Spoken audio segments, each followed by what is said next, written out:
kama kungekuwa na physical fight, Rigathi Gachagua angewashika vizuri, angewachapa vibaya sana.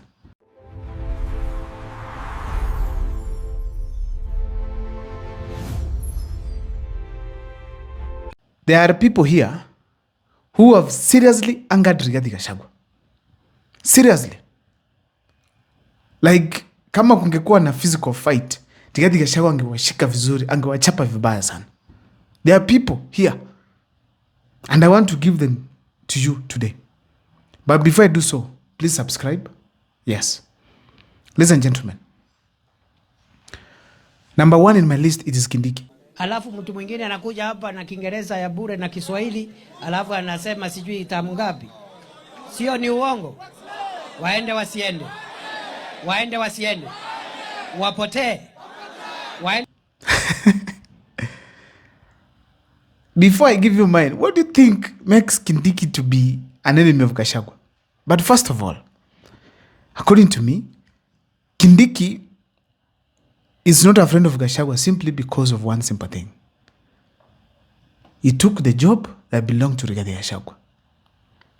From a brotherhood perspective, he could not have taken it up. Like, say I'm the deputy president? No, he could have said, without Gachagua, no DP. Simple. No Gachagua, no government. All the leaders of Mount Kenya to say no. But now, Kindiki said, yes, sir. Was given the seat, became the deputy president of the Republic of Kenya after William had impeached Rigathi Gachagua. So that kind of a state where you take what belongs to your brother, it is what angered Rigathi Gachagua. Because just saying yes, sir, it is not enough to anger Rigathi Gachagua. Kindiki has tried as much as possible to be a gentleman. We have to admit that. Fire is fire. He has tried. And in fact, if you hate Kindiki in this country, takushanga. But I remember during the demonstrations, he was not a kind guy. He did not tame as well. He did not tame the demonstrations well, because we saw also extrajudicial killings during that time. Ladies and gentlemen, number 2 person, it is Kimani Ichung'wah. Watu wa Siaya, nataka niwaulize, iko mtu ama watu wanaweza kuwekea baba mtego? Iko. Mtu akifikiria utawekea baba mtego, utajipata umejitega wewe mwenyewe. Kweli si kweli? Some of you could be asking, what makes Kimani Ichung'wah to be a serious enemy of Rigathi Gachagua? First, Kimani Ichung'wah was among the people who supported the impeachment of Rigathi Gachagua. In fact, he called him names and stood in parliament and said, if you don't do this, Mr. President, most people here will be in danger. He even portrayed a scenario where Rigathi Gachagua could have done worse things to people. We are not dealing with an ordinary matter. We are not dealing with an ordinary man. We are dealing with a black man with a very black heart. Order, honorable members. Honorable Speaker, you must direct the Inspector General of Police, who was approved by this House less than a month ago, to ensure that when this House is sitting within the precincts of Parliament and even outside and including committees of this House sitting, Honorable Speaker, members are secured. Thank you. And even in their homes, Honorable Speaker, they are secured. So he was seriously moving the motion that we have to take Gachagua home. Even if there was an MP like Kawanjiko who had not decided whether to vote for the impeachment of Gachagua or not, from the presentation of Kimani Ichung'wah, you could feel like, yes, sure, Gachagua needs to go. I feel that. I feel that is possible. So he made a powerful presentation.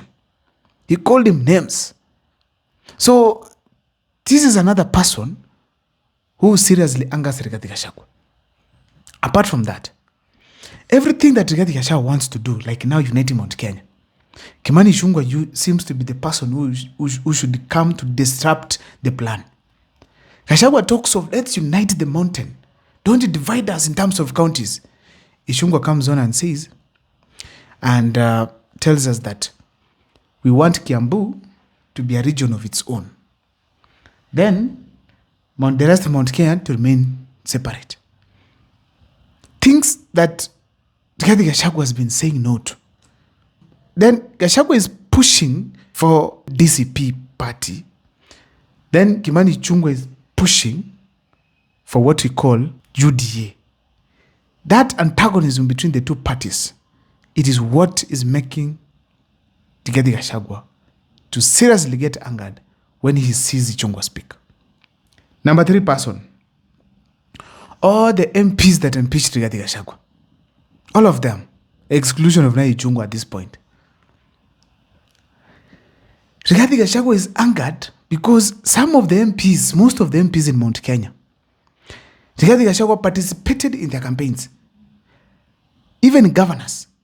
Rigathi Gachagua could literally come and campaign for you seriously because he wanted to beat Uhuru Kenyatta with the Jubilee Party.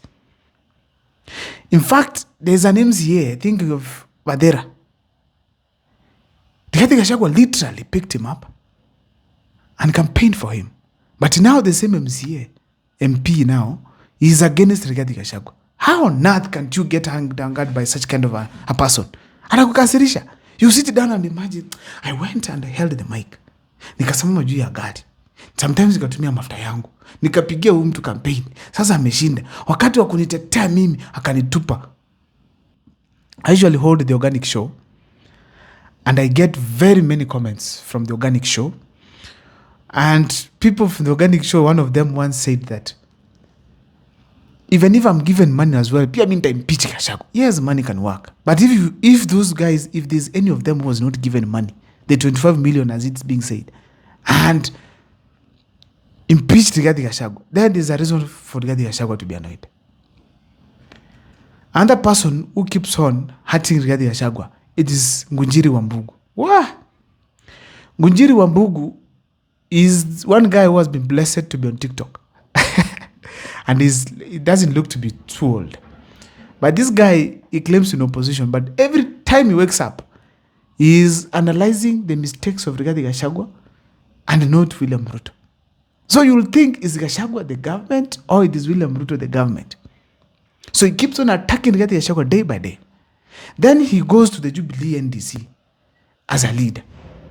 So Gachagua combines the Jubilee, combines with this guy. So eventually it becomes a big problem for Rigathi Gachagua. Kiona mtu wa Jubilee, because of people like Ngunjiri Wambugu, who keep on attacking Rigathi Gachagua right, left, and center. The other person is Kimani Ngunjiri. Kimani Ngunjiri literally cried when Rigathi Gachagua was in hospital at Karen during the impeachment process. In fact, to make it very clear to you, ladies and gentlemen, Kimani Ngunjiri was not in support of the impeachment of Rigathi Gachagua. He even went to visit him and he literally cried, "Mnatufanyia hivi Gachagua."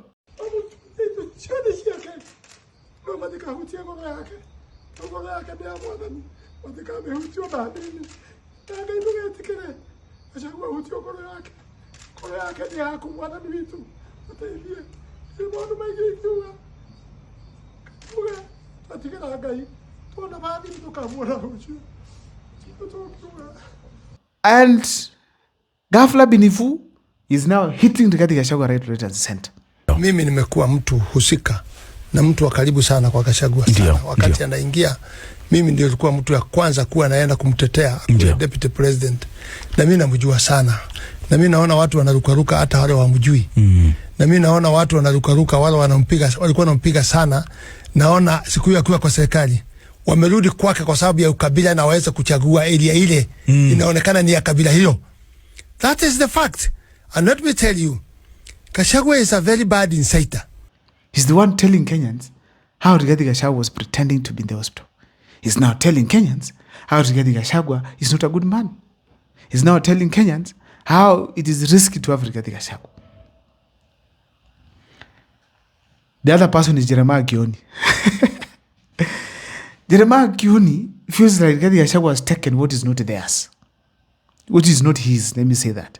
He feels like Gachagua has taken what belongs to the Jubilee side.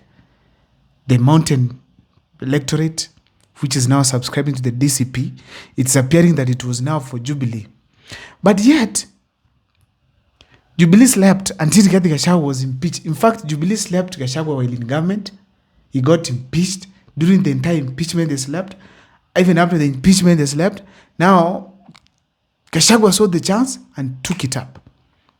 But now, whenever Kioni speaks, before Uhuru Kenyatta stopped him, you could see that they have a problem with Rigathi Gachagua. And Gachagua is like, stop doing this. What's wrong with you? Those are the few people I believe who seriously hurt Rigathi Gachagua when they do their things. I don't know what is your take, but the comment section, share with me who you think also hurts Rigathi Gachagua. My name is Abel Mukwa. Thank you so much for watching. Let's keep following Mukwa Times.